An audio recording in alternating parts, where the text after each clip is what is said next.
Kevin Randolph had always considered his family farm to be more than just a piece of land.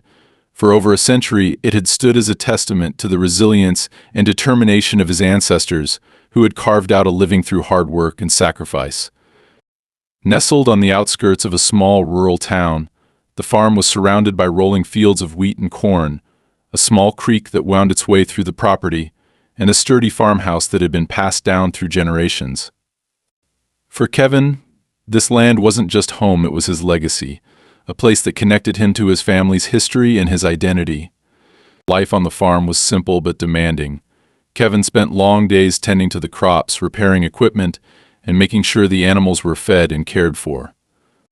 His wife, Mary, managed the household and helped where she could, while their two young children ran freely across the fields, soaking in the carefree joys of farm life. Kevin didn't crave much beyond this life. He found solace in the rhythm of the seasons and the quiet beauty of the countryside. But what Kevin valued most was the autonomy the farm gave him. He didn't answer to anyone but himself and the land he worked. All of that changed one crisp autumn afternoon. While working on repairs to an old tractor, Kevin misjudged the stability of the machine. It tipped slightly, trapping his leg beneath one of the heavy steel beams. He was alone in the barn, and though he yelled for help, there was no one nearby to hear him. The pain was excruciating, and he felt his strength waning as he struggled to free himself. Hours later, Mary found him unconscious, barely clinging to life.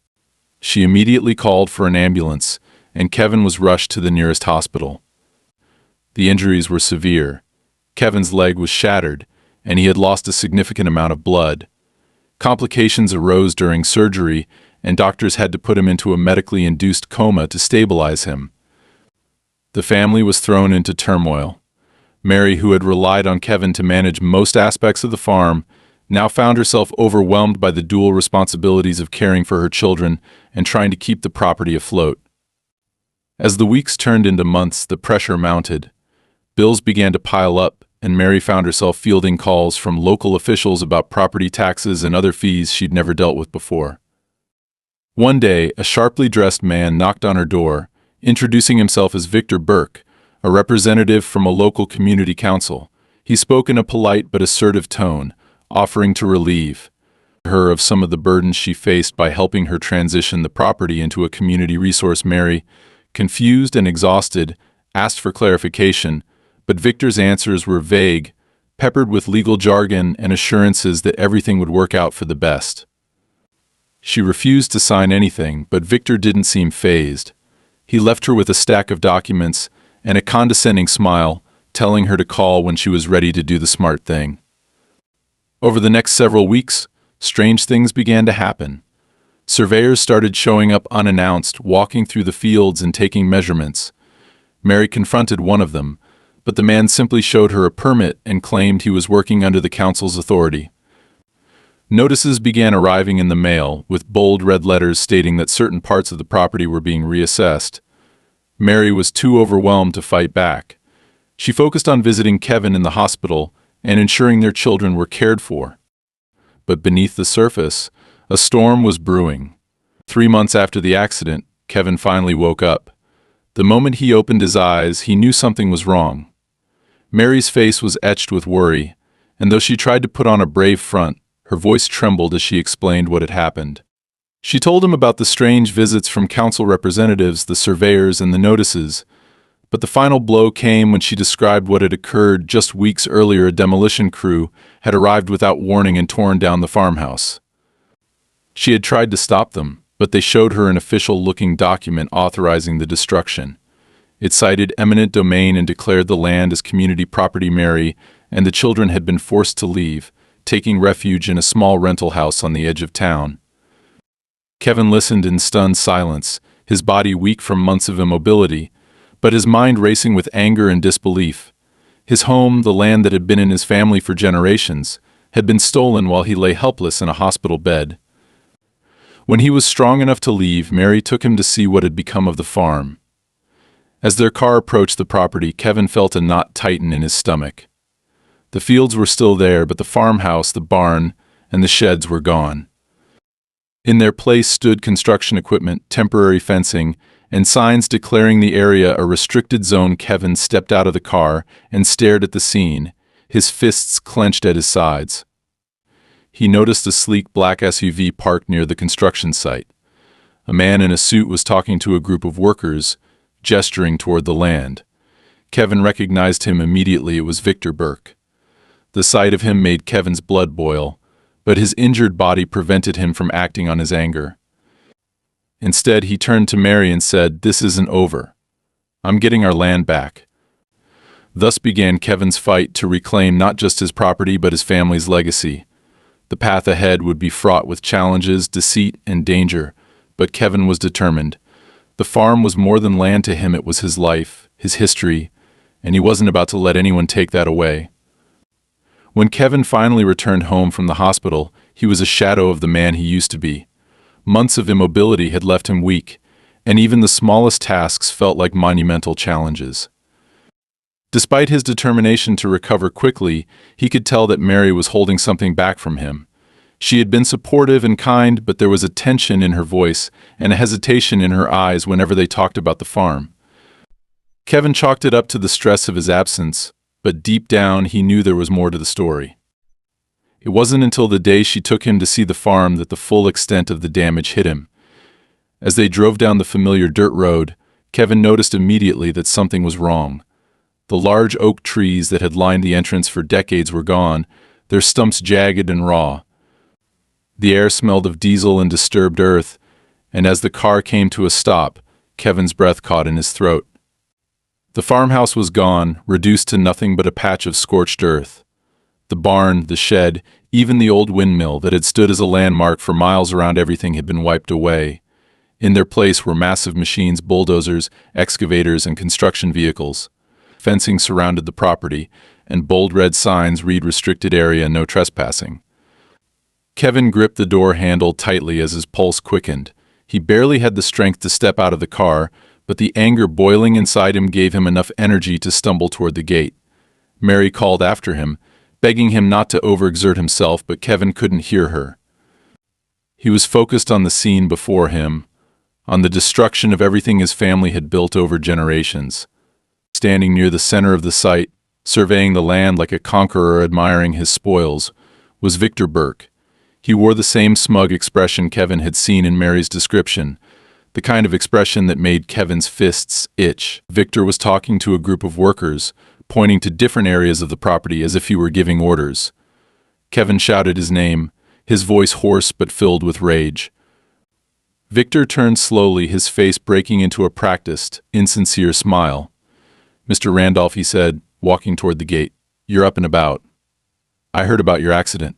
Tragic, really." "What the hell have you done to my land?" Kevin spat, gripping the chain-link fence for support. "Who gave you the right to do this?" Victor held up his hands, feigning innocence. Now, let's not get emotional. Everything that's been done here is completely legal. The property was transferred to the council for public use. You should have received all the proper notices." "I didn't sell my land," Kevin growled, his knuckles white against the metal of the fence. Victor's smile widened, the corners of his mouth curling like a predator's. "You didn't need to. It was reclassified under public interest laws. This area is being converted into a community green space, a park, if you will. You should be proud, Mr. Randolph. Your family's land will serve the greater good." Kevin's chest heaved as he tried to process Victor's words. A park? Public interest? It all sounded like meaningless jargon to him. All he could see was the destruction of everything he had worked for, and the man standing before him acting as though it were some kind of noble act. "Get off my property," Kevin said through clenched teeth, though the words felt hollow in the face of the fencing that separated him from what used to be his. Victor tilted his head, his expression turning pitying. "Mr. Randolph, I think you're misunderstanding the situation. This isn't your property anymore. The land has been officially transferred. If you have concerns, I suggest you consult a lawyer. But I wouldn't waste your time, it's all perfectly above board." Before Kevin could respond, Victor turned and walked back toward the construction crew, leaving him standing there, trembling with a mix of rage and helplessness. Mary caught up to him, wrapping an arm around his waist to steady him as he leaned against the fence for support. "It's gone, Kevin," she whispered, her voice breaking. "I tried to stop them, but they had papers. They had the police with them. There was nothing I could do." Kevin clenched his jaw, his eyes locked on Victor's retreating form. "They're lying," he said. "I don't care what papers they have. They're lying." In the days that followed, Kevin's determination only grew stronger. He began poring over every piece of mail Mary had received in his absence, every notice, every letter. Most of it was filled with dense legal language that Kevin couldn't decipher on his own, so he reached out to a local lawyer, a no-nonsense woman named Elise Chambers. Elise listened intently as Kevin and Mary recounted everything that had happened, from the demolition of the farmhouse to Victor Burke's smug explanations. "There are a lot of red flags here," Elise said, flipping through the stack of papers they had brought her. "But if they've reclassified the land under public interest laws, it's going to be a tough fight. These laws are designed to favor government projects, and they're notoriously difficult to overturn." "What about the fact that I never agreed to this?" Kevin asked. "Doesn't that matter?" "It should," Elise replied, "but in cases like this, they don't need your agreement. All they need is a justification, and it sounds like they're using the public interest angle as their justification. The key will be proving that their justification is fraudulent." Kevin felt a flicker of hope at her words, but it was quickly overshadowed by frustration. How could they have done this without him even knowing? How could they have destroyed everything without so much as a chance to fight back? As the weeks went on, the situation grew more dire. Construction on the property continued at a rapid pace, and Kevin noticed new signs popping up near the entrance, advertising an upcoming community park and recreation area. He also began to notice unfamiliar cars parked near the property line, their occupants watching him and Mary as they went about their days. It was clear that whoever was behind this didn't want him digging too deeply into their plans. Despite the mounting pressure, Kevin refused to back down. He began speaking to neighbors, trying to piece together what had happened in his absence. Some of them had received notices as well, though none of their properties had been affected. Others mentioned seeing surveyors and construction crews in the area long before Kevin's accident, suggesting that this had been in the works for months, if not longer. One neighbor, an elderly woman named Mrs. Carter, confided in Kevin that she had been pressured to sell her own land to the council years ago. "They come in, all polite and professional, but they don't take no for an answer," she said. "They wear you down, make you feel like you don't have a choice. And if you keep refusing, they find a way to take it anyway." Kevin thanked her for her honesty, but her words only fueled his anger. He couldn't let them get away with this, not with his land, his family's legacy. He didn't know how he was going to fight them, but he knew one thing for certain: he wasn't going to stop until he got his farm back. Kevin's anger had grown into a relentless drive as he began taking the first real steps to fight back against the theft of his family's land. Though his body was still recovering, his determination overshadowed any physical weakness. He knew he couldn't do this alone. The first thing he did was return to Elise Chambers, the lawyer who had initially reviewed the situation. Kevin had spent hours poring over the stack of documents Victor Burke's people had sent, hoping to find a crack in their arguments. But the legal jargon was dense, and without Elise's guidance, he felt like he was wading through quicksand. "Elise, there has to be something they did wrong," Kevin said as he sat across from her desk, gripping a folder filled with every piece of correspondence he and Mary had received. "They can't just take my land and tear down my home without me agreeing to it." Elise adjusted her glasses and spread the papers across her desk. "It's not that simple, Kevin. These projects are protected by laws that give local councils and other entities the ability to claim land if they can argue it serves the public interest. The tricky part is proving that their justification is false. And that's what we're going to focus on." Kevin nodded, though he felt frustration bubbling beneath his surface. "Where do we start?" "First, we need to get access to the original approval process," Elise said. "There's always a paper trail. The council or whoever signed off on this must have held public meetings or votes, even if they were poorly advertised, if we can show they skipped steps or didn't follow proper procedures. That's our first crack in their case. I'll file for the documents through a records request." Kevin felt a glimmer of hope at her words but knew it would take time. Meanwhile, the construction on his land was moving at a breakneck pace. Every day, heavy machinery roared across the fields that once belonged to his family. Workers erected more fencing, and trucks with unmarked logos came and went, carrying materials Kevin couldn't identify. Not content to wait idly, Kevin decided to do some investigating of his own. He began spending evenings parked in an old pickup truck just outside the property, watching the activity. Mary didn't approve, constantly worrying about him pushing his body too far or getting into trouble, but Kevin couldn't sit back and do nothing. One night, under the cover of darkness, he crept closer to the construction site. His heart pounded as he approached the fencing, but he kept his steps quiet and deliberate. As he got closer, he noticed something odd. The park project they were supposedly working on didn't resemble any park he had ever seen. Instead of playground equipment or landscaping materials, he spotted long steel pipes, industrial-looking machinery, and what appeared to be drilling equipment. Workers were unloading crates marked with hazard symbols, and Kevin could see faint flashes of light coming from the ground, likely welding or cutting tools. It didn't take an expert to realize they weren't building a park. Before he could get closer, Kevin heard voices approaching. He ducked behind a stack of wooden pallets, just as two men in hard hats walked by, their conversation carrying over the hum of machinery. "Burke wants this done ahead of schedule," one of them said, his voice low but sharp. "The investors are breathing down his neck." "Yeah, well, maybe if he didn't keep changing the damn specs every week, we wouldn't be behind," the other replied. "You hear what they found under the north field? Gas, maybe? Whatever it is, Burke doesn't want anyone sniffing around until it's tapped out." Kevin's breath hitched. Gas? That made sense. If there were valuable natural resources beneath the farm, it would explain the secrecy and the rush to secure the property. His mind raced with the implications. This wasn't about building a community park, it was about profit, pure and simple.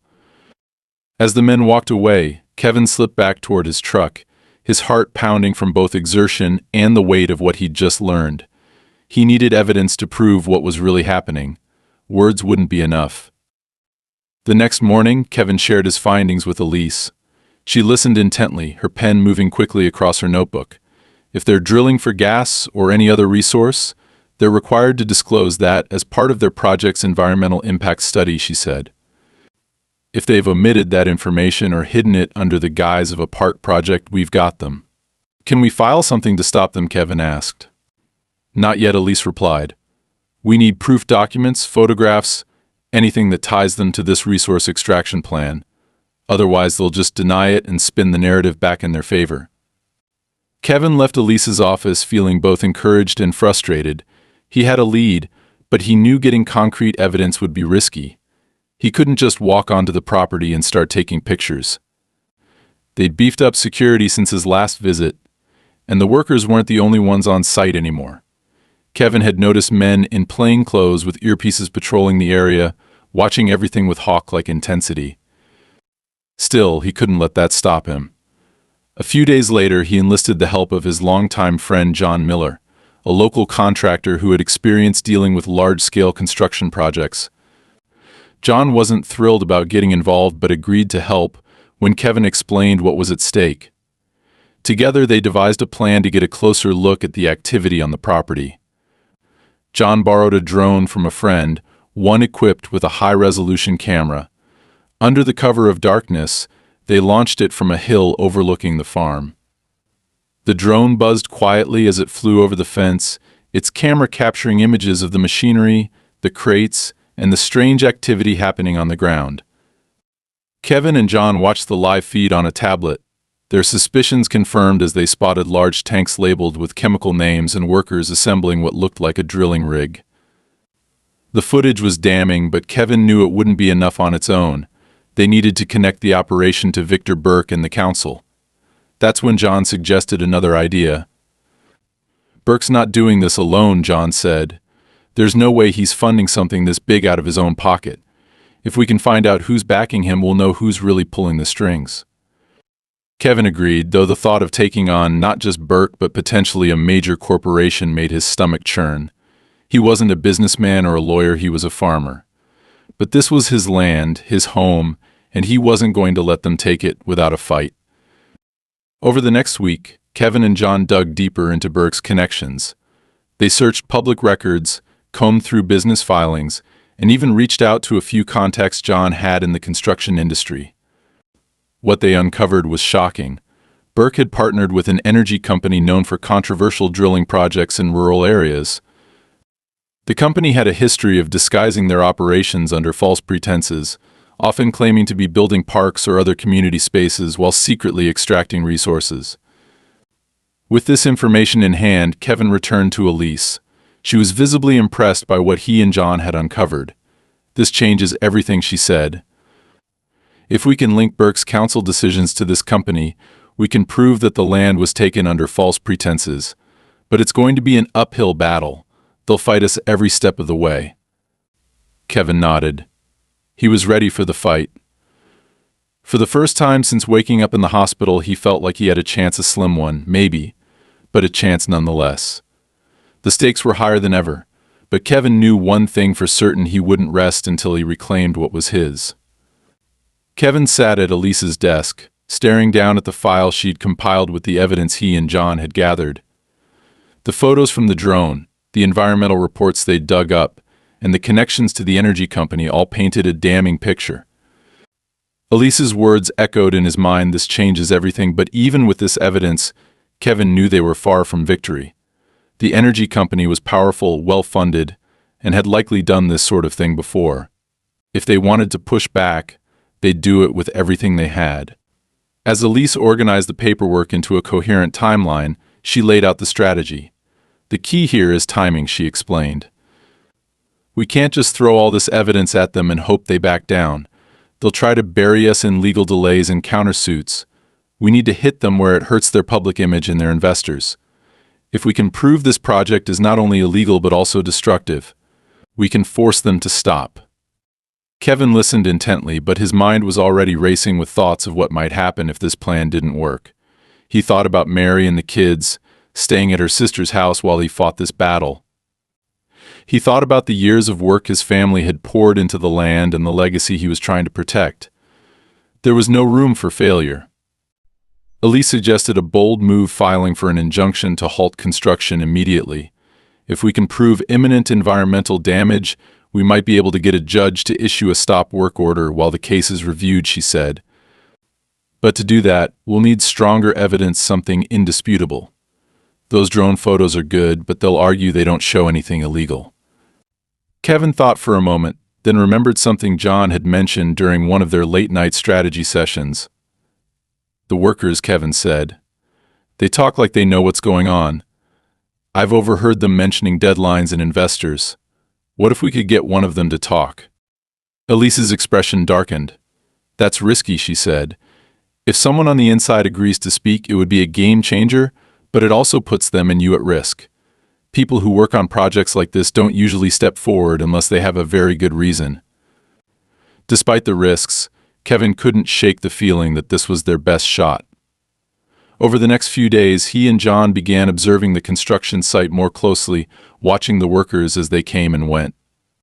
Kevin noticed one man in particular, a younger guy, maybe in his late 20s, who always seemed to hang back from the others during breaks. He didn't join the joking or small talk and often sat by himself, staring at the ground. One evening, Kevin decided to approach him. It was a gamble, but he couldn't ignore the gut feeling that this man might be willing to talk. As the sun set and the workers started to leave for the day, Kevin waited near the edge of the property, just out of sight of the security cameras. When the young man walked past, Kevin stepped out and called to him. "Hey," Kevin said, keeping his tone calm and non-threatening. "Got a minute?" The man froze, his eyes darting around nervously. "I shouldn't be talking to you," he muttered. "I know," Kevin said, taking a small step closer, "but I think you know what's happening here isn't right. I don't want to get you in trouble, I just want to know the truth." The man hesitated, glancing back toward the site where a security guard was making his rounds. After a long pause, he sighed and took a step toward Kevin. "I've got 5 minutes," he said. "Talk fast." Kevin wasted no time. He explained what he already knew about the energy company, the drilling, and the fake park project. The man's expression shifted from nervous to resigned, as though he'd been carrying the weight of this knowledge for too long. "You're not wrong," the man said quietly. "They're drilling for natural gas. That park stuff is just a cover. The company doesn't care about the land or the people who live here. They just want to get the gas and get out." Kevin's pulse quickened. "Do you have proof?" The man shook his head. "Not on me, but I've seen the paperwork. They're rushing to get it done because they're afraid of getting caught. If you really want to stop them, you need to go to the North Field. That's where the main operation is. They've got the rig set up there, but it's hidden from view. Security's tight, though. You'll need to be careful." Kevin nodded, his mind already racing with how he could use this information. "Thank you," he said. "I know this wasn't easy." The man didn't respond. He simply turned and walked away, disappearing into the shadows as Kevin made his way back to the truck where John was waiting. When Kevin shared what he'd learned, John's face lit up with a mixture of excitement and apprehension. "If we can get photos of those rigs, it's over for them," John said. "But he's right about the security. They're not going to let us waltz in there with a camera." The two men spent the next 2 days planning their approach. They knew they couldn't risk another drone flight. It would be too easy for the company to spot and trace back to them.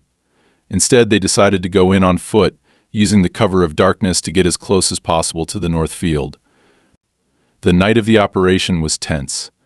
Kevin and John parked their truck a mile away from the site and approached on foot, using the tree line for cover. The sounds of machinery grew louder as they neared the North Field, and Kevin could see the glow of floodlights cutting through the darkness. When they finally reached the edge of the field, Kevin's breath caught in his throat. The scene before them was far worse than he'd imagined.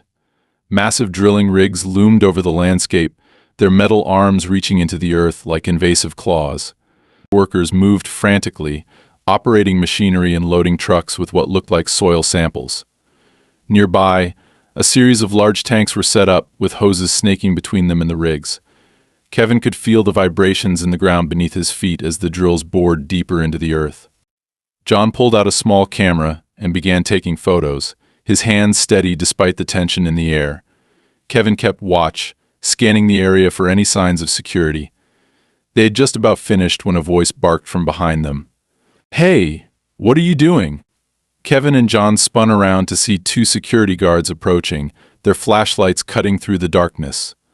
Without thinking, Kevin grabbed John's arm and bolted toward the tree line. The guards shouted after them, but Kevin didn't stop, his adrenaline overpowering the pain in his still healing leg. By the time they reached the truck, both men were gasping for air, but they had the photos and the proof they needed. Kevin drove straight to Elise's office, where they uploaded the images and began drafting the injunction. Elise was visibly impressed by their bravery, though she scolded them for taking such a risk. "This is enough to get us the stop work order," she said, her eyes scanning the photos. "But we'll need to act fast. If they catch wind of this, they'll try to cover their tracks." As Kevin sat in Elise's office that night, he felt a renewed sense of hope. For the first time, he truly believed they could win. But he also knew the fight was far from over.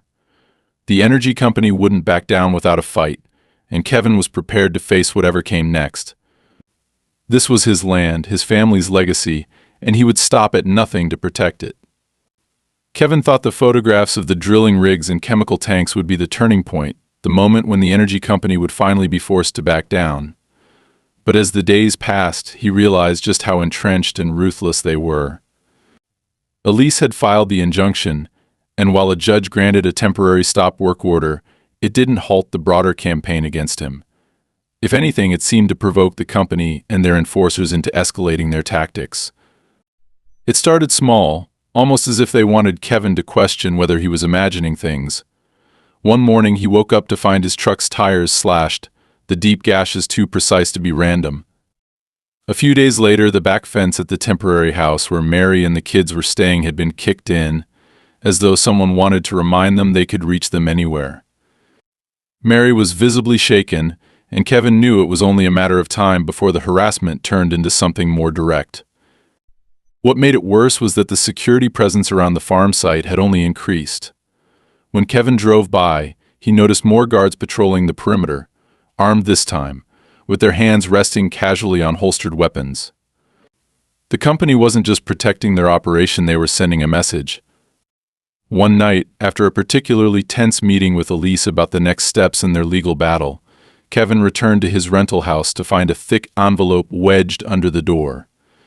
Inside was a single sheet of paper, typed in bold, blunt language. It was an offer $1.5 million to walk away from the fight. The message was clear: drop the injunction, sign over any remaining claims to the land, and the money would be wired to his account. For a fleeting moment, Kevin was tempted. The money could solve all of their problems, pay off their debts, buy a new home, and secure his family's future. But when he imagined handing over the land his family had worked for generations to the people who had destroyed it, he felt sick to his stomach. He tore the paper in half and tossed it into the trash. The next day, Elise called him with bad news. The company had filed their own motion to challenge the injunction, claiming the work stoppage was causing significant financial harm to the community park project. Worse, they'd submitted a flurry of counterclaims accusing Kevin of trespassing, interfering with their operations, and even theft of sensitive company information related to the photos he and John had taken. Elise assured him they could fight it, but Kevin could hear the weariness in her voice. The company was dragging them into a war of attrition, hoping to bleed them dry in court costs and legal battles. Later that week, things escalated again. Kevin had gone to check on the house after receiving a call from the property owner about some noise complaints. When he arrived, he found the back window shattered and the inside ransacked. Drawers were pulled out, papers scattered everywhere, and a foul smell hung in the air. The only thing missing seemed to be a box of documents Kevin had been keeping from the farm: old deeds, family records, and the correspondence he'd been using to trace the company's shady dealings. It was clear someone had been looking for something specific. Kevin reported the break-in to the police, but the officer who showed up didn't seem interested. Could have been kids messing around, he said with a shrug, as if Kevin's suspicions were unreasonable. Kevin pushed back, explaining the harassment he'd been dealing with, but the officer just gave him a tired look. "I'll file the report, but if I were you, I'd stay out of trouble. Sounds like you're making some powerful people unhappy." That was the breaking point for Kevin. He could handle the legal battles and the threats, but now his family's safety was at risk. He sat down with Mary that night, explaining the situation in full detail.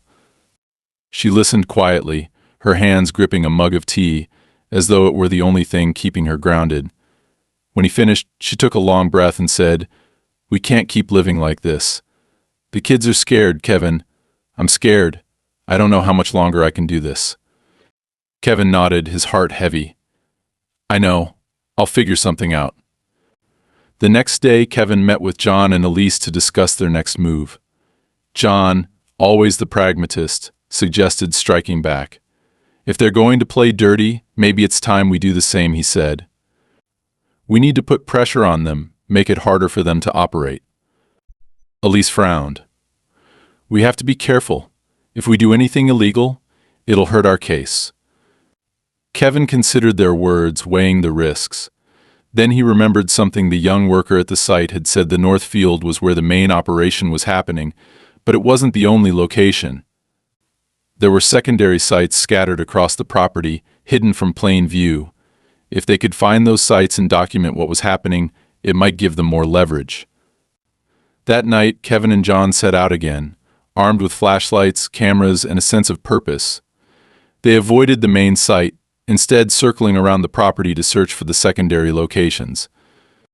It didn't take long before they found what they were looking for: a smaller, less guarded area with large storage tanks and what appeared to be a network of underground pipes.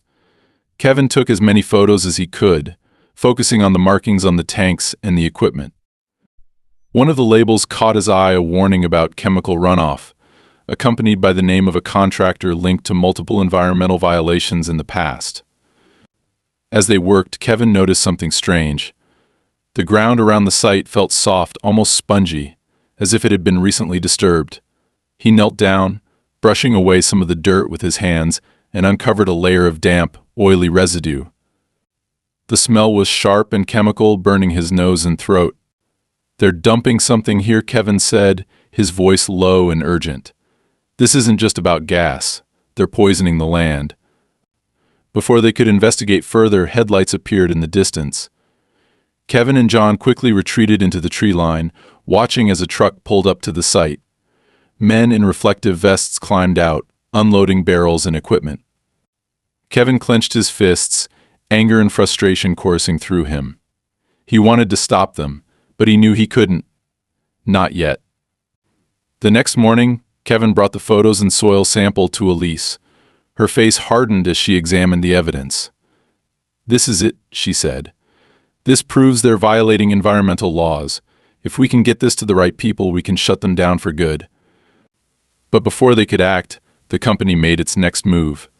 Kevin received a summons to appear in court, not for the injunction but for a criminal case. The company was accusing him of trespassing, theft, and property damage, all based on fabricated evidence.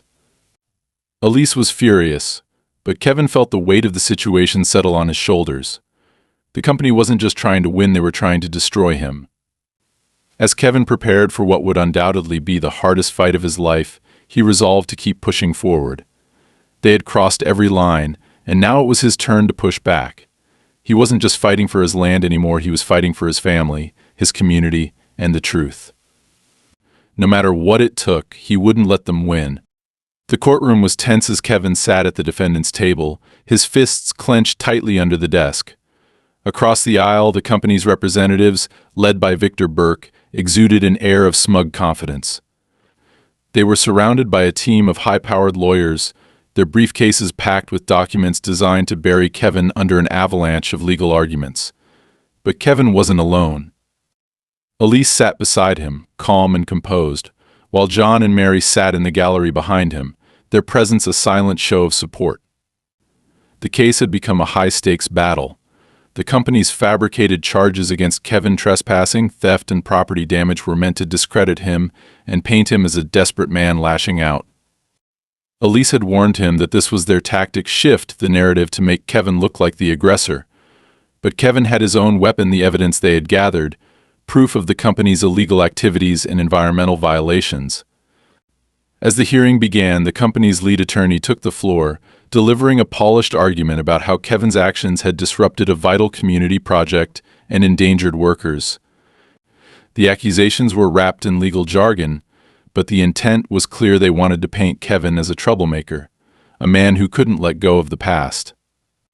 When it was Elise's turn, she stood confidently, her voice steady and firm.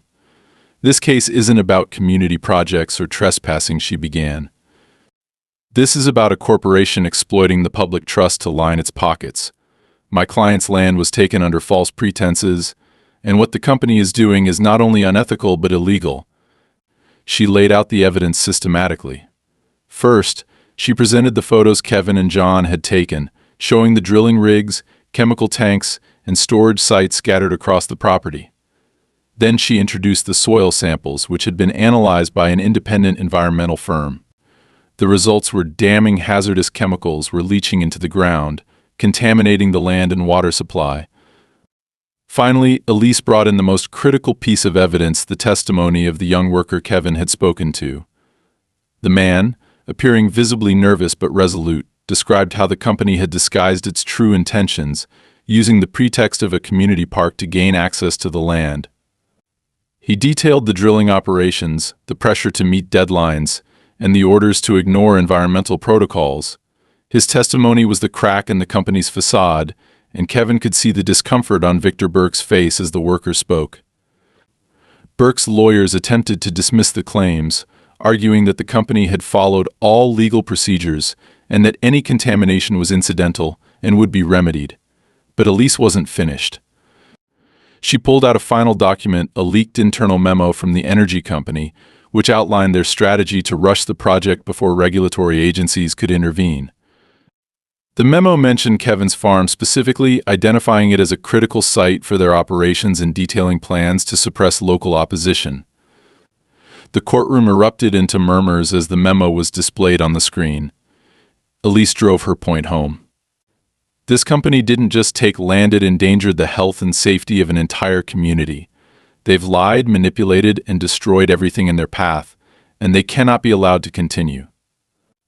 As the judge called for a recess, Kevin felt a flicker of hope. The company's lawyers were scrambling, their polished facade cracking under the weight of the evidence. Victor Burke sat stiffly, his jaw tight, as his team whispered urgently around him. During the break, Elise pulled Kevin aside. "We're in a strong position, but don't get too comfortable. They're going to throw everything they have at us in the next round." True to her prediction, the company's lawyers returned with a more aggressive approach, attempting to discredit the young worker's testimony and question the validity of the soil sample analysis. But Elise was prepared. She countered every argument with precision, using the company's own documents and a second expert witness to reinforce their case. The hearing stretched into the evening, the tension thick enough to cut with a knife. Kevin's heart pounded as the judge finally called for closing statements. Victor Burke's lead attorney gave a polished plea, insisting that the company had acted in good faith and accusing Kevin of waging a personal vendetta. When Elise stood for her closing argument, her voice was steady but filled with conviction. "This isn't about one man's fight for his land," she said. "It's about holding powerful entities accountable for their actions. If we allow this kind of exploitation to go unchecked, we send a message that profit matters more than people, more than families, and more than the truth." The courtroom fell silent as the judge adjourned to deliberate. Kevin sat frozen, his mind racing through every possible outcome. He glanced back at Mary, who gave him a small, reassuring nod. When the judge returned, the room held its collective breath. The decision was delivered with deliberate precision. The charges against Kevin were dismissed, citing insufficient evidence and clear signs of bad faith litigation by the company. Furthermore, the judge ordered an immediate halt to all operations on the property, pending a full investigation into the environmental violations and the legality of the land transfer. As the gavel struck, Kevin felt a wave of relief and exhaustion wash over him. It wasn't a complete victory, the fight wasn't over yet, and the company would likely appeal. But for the first time, it felt like the tide was turning. As Victor Burke stormed out of the courtroom, his expression a mask of barely concealed fury, Kevin allowed himself a small, hard-earned smile. He had stood his ground, and for now he had won. The weeks following the courtroom victory were a whirlwind for Kevin. The injunction against the company was upheld, and a federal investigation into their activities was launched. Regulators descended on the property, inspecting every inch of the land and drilling sites. News of the environmental violations spread quickly, turning public sentiment against the company. Victor Burke, once so smug and untouchable, was now the face of corruption and corporate greed, his reputation in tatters. Despite the legal win, Kevin's fight was far from over. The land was still scarred by months of industrial activity. The farmhouse and barn had been reduced to rubble, and the fields, once vibrant and full of life, were now barren and contaminated. Kevin stood on the edge of the north field one crisp morning, staring out at the land his family had nurtured for generations. The air carried the faint, acrid smell of chemicals, a harsh reminder of what had been done. But Kevin wasn't the kind of man to back down from a challenge. He spent the following months working tirelessly to reclaim the land. With the help of Mary, John, and even some of the neighbors who had once doubted him, he began the slow process of rebuilding. They cleared debris, tested the soil for salvageable areas, and replanted wherever they could. It wasn't easy. Many of the fields would take years to fully recover, but Kevin refused to give up. The community, inspired by Kevin's determination, rallied around him. Neighbors who had once been indifferent or even complicit in the company's actions now offered their support. Some donated supplies and labor, while others organized fundraisers to help with the rebuilding efforts. Kevin felt a deep sense of gratitude, knowing that his fight had awakened something in the people around him, a shared sense of responsibility to protect their land and each other. Meanwhile, the investigation into the company yielded damning results. Evidence of forged documents, illegal dumping, and bribery came to light, implicating not only Victor Burke but several executives at the energy company. Burke was forced to resign, and criminal charges were filed against him and others involved in the scheme.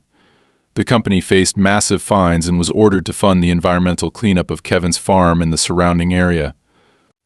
As the cleanup crews arrived, Kevin watched them work with a mix of relief and anger. It would take years to undo the damage, but at least there was hope now, a chance to heal the land and restore what had been lost. Months later, the farmhouse was rebuilt, not exactly as it had been before, but close enough to feel like home. Kevin stood on the front porch, looking out over the fields. The new growth was sparse, but it was a start. Mary joined him, slipping her hand into his. "It's starting to look like the old place again," she said, her voice soft but hopeful. Kevin nodded. "It'll take time, but we'll get there. One step at a time." A group of neighbors arrived that afternoon carrying tools and supplies to help repair the barn.